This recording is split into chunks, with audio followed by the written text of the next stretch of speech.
Hello everyone, you welcome our channel. तो देखिए, आज हम इस वीडियो में घटनाचक्र पूर्वावलोकन जो सीरीज चल रही है प्राचीन इतिहास से, तो उसमें हम गुप्त एवं गुप्तोत्तर युग से क्वेश्चन देखेंगे। और देखिए, वहीं बता दें तो आप यूपीपीसीएस, आरओ और टेलीग्राम चैनल पर जितने भी टेस्ट सीरीज वगैरह और पीडीएफ करंट अफेयर्स प्रोवाइड कराई जा रही हैं, तो वहाँ आप उन्हें भी साथ ही साथ करते चलिएगा। और देखिए, आज इवनिंग में जो यूपीपीसीएस, आरओ के लिए घटनाचक्र पूर्वावलोकन का टेस्ट होगा, तो उसमें यही क्वेश्चन देखने को मिलेंगे गुप्त एवं गुप्तोत्तर युग से। आप चाहें तो इन्हें बुक से भी कवर अप कर सकते हैं, बाकी का यहाँ हम करा ही दे रहे हैं वीडियो से। तो चलिए, आज का हम अपना पहला क्वेश्चन देखते हैं। हमारा आज का पहला क्वेश्चन होगा कि गुप्त एवं गुप्त वंश ने किस अवधि तक शासन किया था। तो ये इसकी बात करें तो ये 319 से 500 ईसा तक किया था। और गुप्त वंश की स्थापना शुरुआत कब हुई थी, तो लगभग ये 275 से 550 ईसा तक इनका शासन किया गया। इस वंश की स्थापना 275 में महाराजा श्रीगुप्त के द्वारा की गई थी। और वहीं बात करें गुप्त वंश का प्रथम शक्तिशाली शासक कौन था, तो गुप्त वंश का प्रथम शक्तिशाली शासक चंद्रगुप्त प्रथम था। अब अपना नेक्स्ट क्वेश्चन देखते हैं। तो यहाँ देखिए, हमारा क्वेश्चन नंबर 2 में कहा गया है, किस शासकों में से किस ने एक ने 4 अश्वमेध यज्ञों का संपादन किया था। तो ये प्रवर सेन ने किया था। और वहीं इनकी एक कृति की बात करें, इन्होंने किसकी रचना की थी, तो सेतुबंध नामक एक ग्रंथ की रचना प्रवर सेन ने ही की थी। और अपना क्वेश्चन नंबर 2 देखते हैं। तो इसमें कहा गया, क्वेश्चन नंबर 3 सॉरी देखते हैं। इसमें कहा गया, भारत का नेपोलियन किसे कहा जाता है। तो भारत का नेपोलियन समुद्रगुप्त को कहा जाता है। हमारा इसका देखिए डिटेल्स देख लें तो इतिहासकार विसेंट स्मिथ ने अपनी रचना the early history of India में समुद्रगुप्त की वीरता का, विजयों का मुग्ध होकर भारतीय नेपोलियन की संज्ञा दी थी। और वहीं बात करें अपना क्वेश्चन नंबर 4, तो इसमें क्या कहा गया है, इसमें पूछा गया है किस गुप्त राजा का एक अन्य नाम देवगुप्त था। तो ये शासक चंद्रगुप्त द्वितीय को देवगुप्त के नाम से भी जाना जाता था। अब अपना नेक्स्ट क्वेश्चन देखिए। तो क्वेश्चन नंबर हमारा नेक्स्ट में क्या कहा गया है कि किस गुप्त शासक जिसने परम भागवत की उपाधि धारण की। तो यहाँ देखिए, ये देख लेते हैं अपना क्वेश्चन नंबर 5 किसने की, तो ये समुद्रगुप्त ने की थी। बाकी का देखिए, इसका थोड़ा डिटेल्स देख लेते हैं। तो नालंदा एवं गया में ताम्रपत्रों के अनुसार समुद्रगुप्त वह प्रथम गुप्त शासक था जिसने परम भागवत के प्रथम गुप्त शासक था जिसने ये परम भागवत की उपाधि धारण की। कुछ पुस्तकों में परम भागवत की उपाधि धारण करने का वाला पहला, कई जगह पर पहला शासक पूछा जाए तो वहाँ चंद्रगुप्त द्वितीय भी बताया गया है। लेकिन लोक सेवा आयोग ने इसका उत्तर चंद्रगुप्त द्वितीय माना था। बट परंतु नालंदा विश्वविद्यालय यूजीसी के द्वारा इसे समुद्रगुप्त माना गया है। तो ये क्वेश्चन थोड़ा डाउटेबल है, दोनों ही सही है, चंद्रगुप्त द्वितीय दिया हो या समुद्रगुप्त, तो दोनों ही हमारे क्वेश्चन सही होंगे। अब अपना नेक्स्ट क्वेश्चन देखते हैं। तो यहाँ पूछा गया है कि इलाहाबाद स्तंभ अभिलेख किस एक से संबंध है। तो इसका अशोक और समुद्रगुप्त ये दोनों से ही संबंधित है, इलाहाबाद स्तंभ अभिलेख। वहीं क्वेश्चन नंबर 7 की बात करें तो इसमें क्या पूछा गया है, समुद्रगुप्त के प्रयाग प्रशस्ति में कौशल के शासक का क्या नाम था। तो इनका नाम था महेंद्र। और वहीं अपना क्वेश्चन नंबर नेक्स्ट देखें तो यहाँ पूछा गया है कि समुद्रगुप्त के प्रयाग प्रशस्ति अभिलेख ये कहाँ से मिलता है। तो ये जहांगीर के द्वारा लिखा गया है। वहीं अब अपना नेक्स्ट क्वेश्चन देखते हैं। तो देखिए, क्वेश्चन नंबर 9 में पूछा गया है, प्रथम वीर की उपाधि किसे दी गई है। तो ये समुद्रगुप्त को प्रथम या प्रथम वीर की उपाधि दी गई है। और वहीं बात करें क्वेश्चन नंबर 10 की, तो इसमें कहा गया है, दिल्ली की कुवैत उल इस्लाम मस्जिद के प्रांगण में उन्नत प्रसिद्ध लोह स्तंभ किसकी स्मृति में बनाया गया। तो ये चंद्र की स्मृति में बनाया गया। और वही पूछ लिया जाए कहाँ स्थित है, तो ये दिल्ली के कुव्वत उल इस्लाम मस्जिद के प्रांगण में प्रसिद्ध स्थित है। वहीं अब अपना क्वेश्चन नंबर नेक्स्ट देखते हैं। तो यहाँ क्या कहा गया है क्वेश्चन नंबर 11 में कि किस गुप्त शासक ने अपने बड़े भाई की हत्या कर सत्ता प्राप्त की थी। तो ये चंद्रगुप्त द्वितीय ने अपने बड़े भाई की हत्या कर सत्ता प्राप्त किया, शासन कर गद्दी पर बैठा। और वहीं क्वेश्चन नंबर 12 की बात करें तो इसमें कहा गया है, कौन सा राजवंश हुड़ों के आक्रमण से अत्यंत विचलित था। तो गुप्त राजवंश हुड़ों के आक्रमण से विचलित था। और देखिए, इसका डिटेल्स देख लेते हैं। बाकी का अपना नेक्स्ट क्वेश्चन देखते हैं। तो यहाँ पूछा गया है 13 में, किस अभिलेख से ज्ञात होता है कि स्कंदगुप्त ने हुड़ों को पराजित किया था। तो ये मित्री स्तंभ लेख से प्राप्त होता है। वहीं अपना क्वेश्चन नंबर नेक्स्ट देखें तो शक विजेता किसे के नाम से किसे जाना जाता है। तो चंद्रगुप्त द्वितीय विक्रमादित्य जो गुप्त शासक थे को शक विजेता के रूप में जाना जाता है। ये दोनों गुप्त शासक थे, चंद्रगुप्त विक्रमादित्य, इनको शक विजेता के नाम से जाना जाता है। बाकी का अपना नेक्स्ट क्वेश्चन देखते हैं। तो देखिए, यहाँ कहा गया है,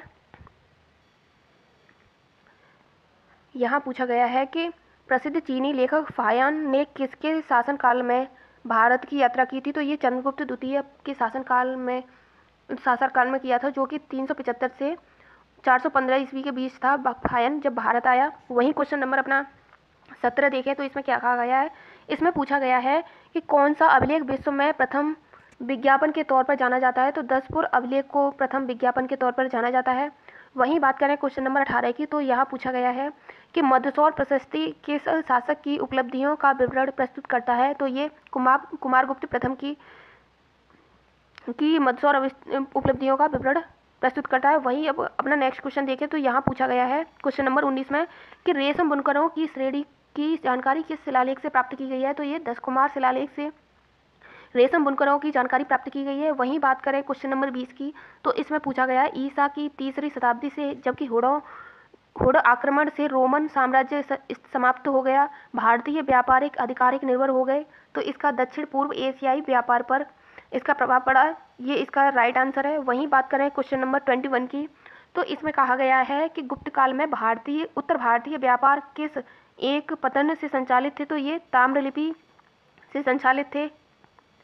यहाँ हमारा नेक्स्ट क्वेश्चन है 22, तो इसमें पूछा गया है कि भारत ने दक्षिण पूर्वी एशिया के साथ अपने आरंभिक सांस्कृतिक संपर्क तथा व्यापारिक संबंध बंगाल की खाड़ी में पार बना रखे थे। कौन सी बंगाल की खाड़ी के इस उत्कृष्ट आरंभिक समुद्री इतिहास के सबसे विश्वसनीय व्याख्याएं हो सकती हैं? तो ये है बंगाल की खाड़ी में चलने वाली मानसूनी हवाओं ने समुद्री यात्राओं को सुगम बना दिया था। ये इसका राइट ऑप्शन है, आंसर है इसका। अब अपना नेक्स्ट क्वेश्चन देखते हैं।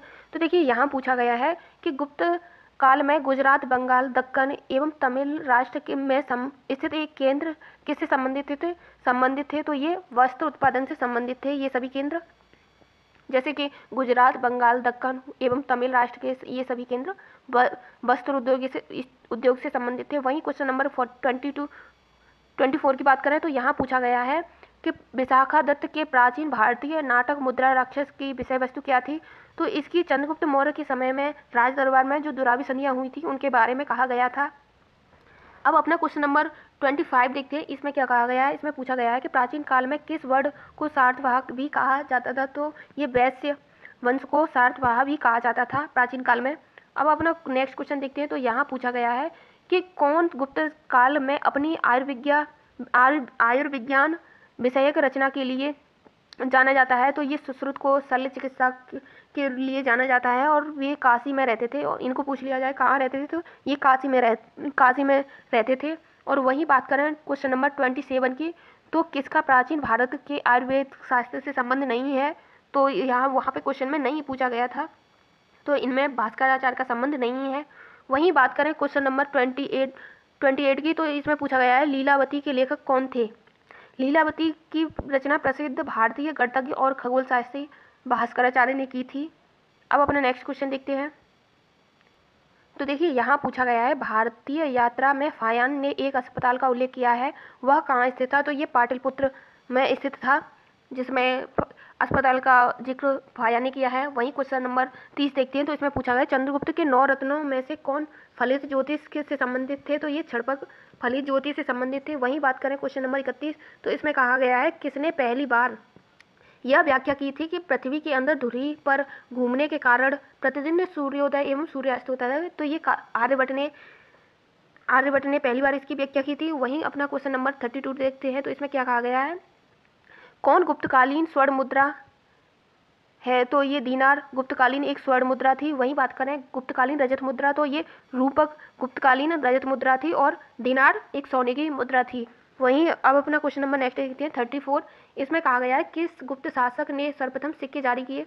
तो चंद्रगुप्त प्रथम ने सर्वप्रथम सिक्के जारी किए थे। वहीं बात करें कि गुप्त काल में लिखित संस्कृत नाटकों में स्त्री और शूद्र बोलते थे, तो ये प्राकृत भाषा बोलते थे। अब अपना नेक्स्ट क्वेश्चन देखते हैं। तो क्वेश्चन नंबर 36 में क्या कहा गया है? इसमें पूछा गया है सती प्रथा का प्रथम अभिलेखीय साक्ष्य प्राप्त हुआ है। इसका अभिलेखीय साक्ष्य कहाँ से प्राप्त किया गया है? तो ये एरड़ में 510 ईसा पूर्व एक पुराना शिलालेख मिला है जिसमें सती प्रथा का उल्लेख किया गया है। अब अपना क्वेश्चन नंबर नेक्स्ट देखते हैं 37। इसमें कहा गया है गुप्त वंश की स्थापना किसने की थी? तो ये देखिए हमने पहले ही बताया था, वहाँ पे इसका डिटेल्स चंद्रगुप्त प्रथम ने 319 में गुप्त संवत कैलेंडर शुरू किया था। अब अपना नेक्स्ट क्वेश्चन देखते हैं। तो देखिए क्वेश्चन 38 में पूछा गया है, नगरों का क्रमिक पतन किस काल की एक महत्वपूर्ण विशेषता थी? तो ये गुप्त काल की एक महत्वपूर्ण विशेषता थी। बाकी का देखिए आप साथ ही साथ जितने भी नोट्स हैं तो आप हैंड रिटन नोट्स बना के भी इन्हें नोट डाउन कर सकते हो। अब अपना क्वेश्चन देखिए यही बता दें, आप इन क्वेश्चन को बुक से पढ़ोगे तो कम से कम 1 आवर लग जाता है, क्योंकि हम खुद पढ़ते हैं और कई बार रिवीजन कर चुके हैं, तब भी वहाँ टाइम लगता है और वीडियो बनाने में भी काफ़ी मेहनत लगती है। तो आप एक लाइक, शेयर एंड सब्सक्राइब भी कर दिया करिए और एक पॉजिटिव कमेंट भी छोड़ दिया करिए। बाकी का अपना क्वेश्चन देख लेते हैं अपना नेक्स्ट। तो देखिए यहाँ कहा गया है कि प्राचीन भारत में किस वंश का शासनकाल स्वर्ण युग के रूप में जाना जाता है? तो ये गुप्त काल को स्वर्ण युग के रूप में जाना जाता है। वहीं बात करें क्वेश्चन नंबर नेक्स्ट की, तो गुप्त युग में भूमि राजस्व की दर क्या थी? तो उपज का छठा भाग भूमि राजस्व की 1/6 थी। वहीं अपना नेक्स्ट क्वेश्चन देखते तो यहाँ पूछा गया है, धर्मशास्त्रों में भू राजस्व की दर क्या थी? तो इसकी दर धार्मिक ग्रंथों में कहा गया है कि फसल का 1/6 भाग भूमि के रूप में दिया जाता था, भूमि के कर के रूप में दिया जाता था 1/6 भाग। वहीं अपना क्वेश्चन नंबर नेक्स्ट देखते हैं। तो यहाँ पूछा गया है, किस प्रकार की भूमि को अपृहत कहा जाता था? तो ये बिना जाती हुई जंगली भूमि को, जो जिस पर जुताई बुआई नहीं होती थी, जंगली छोड़ दी जाती थी, उस भूमि को अपृहत कहा जाता था गुप्त काल में। अब यहाँ क्वेश्चन है हमारा कि भारतीय इतिहास के संदर्भ में कुल्यावाप और द्रोणावाप शब्द किससे संबंधित हैं? तो ये भूमि की एक माप से संबंधित हैं दोनों शब्द। अब अपना नेक्स्ट क्वेश्चन देखते हैं। तो यहाँ पूछा गया है क्वेश्चन नंबर 45 में कि गुप्त साम्राज्य द्वारा किन्हें कर रहित कृषि भूमि प्रदान की जाती थी? तो ये ब्राह्मणों को यहाँ पे कर रहित भूमि दान प्रदान की जाती थी। अब अपना नेक्स्ट क्वेश्चन देखते हैं। तो देखिए यहाँ बता दें 46 में कहा गया है कि प्राचीन भारत में सिंचाई कर को क्या कहते थे? पुराने भारत में सिंचाई शुल्क को विदक भाग या उदक भाग कहा जाता था। विदक भाग या उदक भाग पूछ लिया जाए किसे कहा जाता था, तो ये एक प्रकार का सिंचाई कर था। अब अपना नेक्स्ट क्वेश्चन देखें। तो यहाँ पूछा गया है 3वीं शताब्दी में वारंगल प्रसिद्ध था, लोहे के यंत्रों उपकरणों के लिए वारंगल प्रसिद्ध था।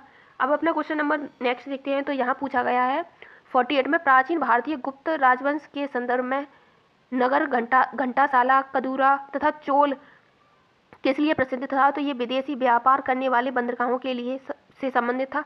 वहीं अपना क्वेश्चन नंबर 48 देखें। तो यहाँ पूछा गया है तोरमार किस जातीय दल का था? तो ये हुड़ों से संबंधित था। बाकी का बता दें, अभी थोड़ा गला सही नहीं है, तभी ठीक नहीं है, तो आप थोड़ी चीज़ों को मैनेज कर लीजिएगा।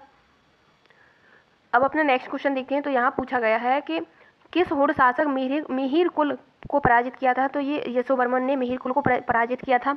अब अपना नेक्स्ट क्वेश्चन देखते हैं। तो चीनी तीर्थयात्री जिसे 6वीं शताब्दी में भारत दर्शन किया, तो ये सुंग यून था, जो चीनी यात्री सुंग यून।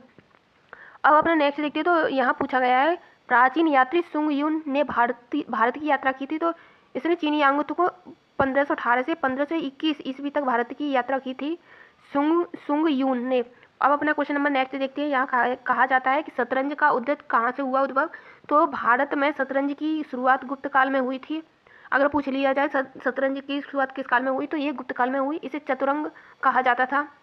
अब अपना नेक्स्ट क्वेश्चन तो देखिए यहाँ कहा गया शूद्रक द्वारा लिखी हुई प्राचीन भारतीय पुस्तक मृच्छकटिकम का विषय क्या था? तो यह एक धनी व्यापारी और एक गणिका की पुत्री की प्रेम कहानी लिखी गई है इसमें। वहीं अपना क्वेश्चन नंबर 55 बात करें तो प्राचीन सांख्य दर्शन में किसका महत्वपूर्ण योगदान रहा है? तो कपिल का एक महत्वपूर्ण योगदान रहा है प्राचीन सांख्य दर्शन में। योग दर्शन की बात करें तो यहाँ योग दर्शन में तो आप सभी को पता ही होगा पतंजलि का एक महत्वपूर्ण भाग रहा है। वहीं क्वेश्चन नंबर नेक्स्ट की बात करें तो यहाँ पूछा गया है क्वेश्चन नंबर हमारा 57 है, कौन एक अष्टांग योग का अंश नहीं है? तो अनुस्मृति अष्टांग योग का अंश नहीं है। वहीं बात करें क्वेश्चन नंबर 58 की, तो महावाप्य के लेखक कौन है? तो महाभाष्य है। यहाँ पे गलती से टाइप मिस्टेक हो गया है। महाभाष्य के लेखक कौन है? तो ये लेखक पतंजलि किसके शासनकाल के समसामयिक थे? तो ये पुष्यमित्र सुख के समसामयिक काल से संबंधित थे। वहीं बात करें नव्य न्याय संप्रदाय स्कूल के संस्थापक कौन थे? तो इसके संस्थापक गंगेश उदयन थे, दोनों ही थे इसके। वहीं पूछ लिया जाए जब एक जीवित रहो सुख से जीवित रहो, चाहे इसके लिए ऋण ही लेना पड़े, क्योंकि शरीर में भस्मीभूत हो जाने का पुनरागमन नहीं हो सकता। पुनर्जन्म का निषेध करने वाली यह उक्ति किसने दी? तो ये उक्ति चरवाकों ने दी थी। वहीं बात करें केवल प्रत्यक्ष प्रमाण को स्वीकार किया था, तो ये चरवाकों ने प्रत्यक्ष प्रमाण को स्वीकार किया था। अब अपना नेक्स्ट क्वेश्चन देखते हैं। तो देखिए यहाँ पूछा गया है कि चरवाक दार्शनिक प्रणाली है, ये लोकायत प्रणाली भी कहलाती है। चरवाक दार्शनिक प्रणाली को लोकायत प्रणाली भी कहा जा सकता है। वही बात करें क्वेश्चन नंबर 63 की, तो इसमें कहा गया है कि न्याय दर्शन के प्रचारित किया था, तो ये गौतम ने न्याय दर्शन को प्रचारित किया था। और इसके प्रवर्तक की बात करें तो प्रवर्तक भी गौतम ही थे। कर्म का सिद्धांत किसने दिया, तो ये कर्म का सिद्धांत संबंधित है, तो ये मीमांसा से संबंधित है। और किस दर्शन का मत वेद शाश्वत सत्य है, तो मीमांसा दर्शन का मानना है कि वेद शाश्वत सत्य है। अब अपना नेक्स्ट क्वेश्चन देखते हैं। तो देखिए क्वेश्चन नंबर 67 में पूछा गया है कि अपूर्व का सिद्धांत किससे संबंधित है, तो ये मीमांसा से संबंधित है अपूर्व का सिद्धांत। तो वहीं बात करें क्वेश्चन नंबर 68 की, तो इसमें बात की गई है किस भारतीय दर्शन ने परमाणु सिद्धांत का प्रतिपादन किया, तो ये वैशेषिक ने परमाणु सिद्धांत का प्रतिपादन किया। वहीं बात करें किसे भारतीय परमाणुवाद का जनक कहा जाता है, तो महर्षि कणाद को भारतीय परमाणुवाद का जनक कहा जाता है। अब अपना नेक्स्ट क्वेश्चन देखते हैं। तो यहाँ पूछा गया है लोकायत दर्शन किसको कहा जाता है, तो चरवाक दर्शन को ही लोकायत दर्शन कहा जाता है। देखिए ये क्वेश्चन काफ़ी बार रिपीट हुआ है और कभी मिलान करने के लिए पूछ लिया जाएगा, कभी कैसे भी मोस्ट इम्पोर्टेंट है, हर एग्जाम में बन ही जाता है। अद्वैत दर्शन के संस्थापक कौन थे, तो शंकराचार्य अद्वैत दर्शन के संस्थापक थे। वहीं बात करें प्रचंड बौद्ध किसे कहा जाता है, तो शंकर को प्रचंड बौद्ध कहा जाता है। अद्वैत वेदांत के अनुसार किसके द्वारा मुक्ति प्राप्त की जा सकती है, तो अद्वैत वेदांत के कहता है कि ज्ञान प्राप्त करके व्यक्ति को मुक्त किया जा सकता है। वहीं अपना नेक्स्ट क्वेश्चन देखें। देखिए यहाँ पूछा गया है कि विशिष्ट अद्वैत सिद्धांत के संस्थापक कौन थे। विशिष्ट अद्वैत सिद्धांत, तो इसके संस्थापक रामानुजाचार्य थे। अब अपना नेक्स्ट क्वेश्चन देखते हैं 75। इसमें कहा गया है किसका संबंध वेदांत दर्शन के साथ नहीं है, तो अभिनव गुप्त का संबंध वेदांत दर्शन के साथ संबंधित नहीं थे ये। बाकी का गधेया किससे संबंधित है, तो ये गया एक प्रकार का रजत सिक्का है, गधेया या गया, इसे दोनों नाम से जाना जाता है, तो ये एक प्रकार का सिक्का है। अब अपना नेक्स्ट क्वेश्चन देखते हैं 77। इसमें पूछा गया है कि पुलकेशिन प्रथम का बादामी शिलालेख शक वर्ष 465 का दिनांकित, यदि इसे विक्रम संवत के दिनांकित करना हो तो क्या होगा, तो ये 601 ईसा पूर्व से होगा। बाकी का अपना नेक्स्ट क्वेश्चन देखते हैं। तो देखिए क्वेश्चन नंबर 78 में कहा गया है मालवत संवत इस नाम से भी जाना जाता है, तो ये कृत संवत नाम से भी जाना जाता है मालव संवत को। वहीं क्वेश्चन नंबर नेक्स्ट की बात करें तो यहाँ पूछा गया है एक चालुक्य अभिलेख के तिथि अंकन में शक संवत का वर्ष 556 दिया गया है, इसका तुल्य वर्ष है, तो ये 634 इसका तुल्य वर्ष है। वहीं बात करें क्वेश्चन नंबर 80 की, तो इसमें पूछा गया है पुराणों के अनुसार चंद्रवंशीय शासकों का मूल स्थान क्या था, तो ये प्रतिष्ठानपुर इनका मूल स्थान था। वहीं बात करें मोखरी शासकों की राजधानी, तो ये कन्नौज थी। वर्धन राजवंश की स्थापना किसने की, तो ये पुष्यभूति ने वर्धन राजवंश की स्थापना की थी। बाद में इसके हर्ष इसके और राज्यवर्धन अब अपना नेक्स्ट क्वेश्चन देखिए। तो यहाँ पूछा गया है कि हर्ष के समय में सूचना किसकी पुस्तकों में निहित है, तो ये कलहड़ की पुस्तक में हर्ष के समय की सूचनाएं निहित है। वहीं बात करें हर्षचरित नामक पुस्तक इसके लेखक कौन है, तो इसके लेखक बाणभट्ट ने हर्षचरित्र की रचना की थी। वहीं बात करें क्वेश्चन नंबर 85, हर्ष के साम्राज्य की राजधानी क्या थी, तो हर्ष के साम्राज्य की राजधानी कन्नौज थी। वहीं क्वेश्चन नंबर नेक्स्ट की बात करें सम्राट हर्षवर्धन ने 2 महान धार्मिक सम्मेलनों का आयोजन किया था, तो ये कन्नौज और प्रयाग दोनों जगह सम्राट हर्षवर्धन ने 2 महान धार्मिक सम्मेलनों का आयोजन किया था। क्वेश्चन नंबर अपना नेक्स्ट देखते हैं 87। तो इसमें कहा गया है नर्मदा नदी पर सम्राट हर्ष के दक्षिणवर्ती आगमन को रोका था, तो पुलकेशिन द्वितीय ने ही इन्हें आने से रोका था।